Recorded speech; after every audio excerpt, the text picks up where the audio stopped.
Nous sommes à la veille de la Pâque en 1976, notamment au mois de mars, lorsqu'un jeune homme de 22 ans, du nom de Samuel Baoya et ses compagnons, sont rejetés par leur pasteur pour avoir choisi de suivre la lumière du temps du soir apportée par le prophète William Marion Branham. Juste. C'est comme un homme dans le vieux nid du monde. Il ne sait rien d'autre que ce que le diable peut lui donner.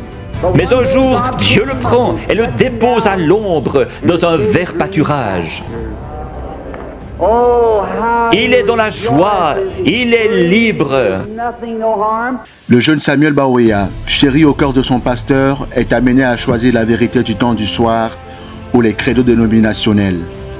Un choix fort qui aujourd'hui a ouvert la voie à plusieurs générations, celui de porter l'opprobre du message du temps de la fin. C'est ainsi que s'est formé au Cameroun dans la ville de Yaoundé, notamment au quartier Komkana, la toute première église du message, autonome et indépendante.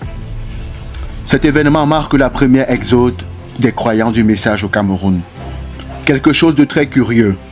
Sur cette image, la première sœur du nom de Ève, synonyme avec Ève depuis le jardin d'Éden, pour vous dire que Dieu est derrière tout ce qui se passe. Vous connaîtrez la vérité et la vérité vous affranchira. Ce petit groupe de mars 1976 n'a pas fait autre chose que de saisir la lumière qui s'est révélée à eux, malgré des menaces, des humiliations.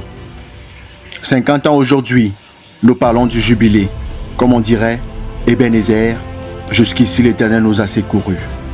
Yaoundé, la ville aux 7 collines, notamment au Yahshua Mashiach Tabernacle, est le lieu par excellence choisi par le Saint-Esprit pour célébrer cette victoire.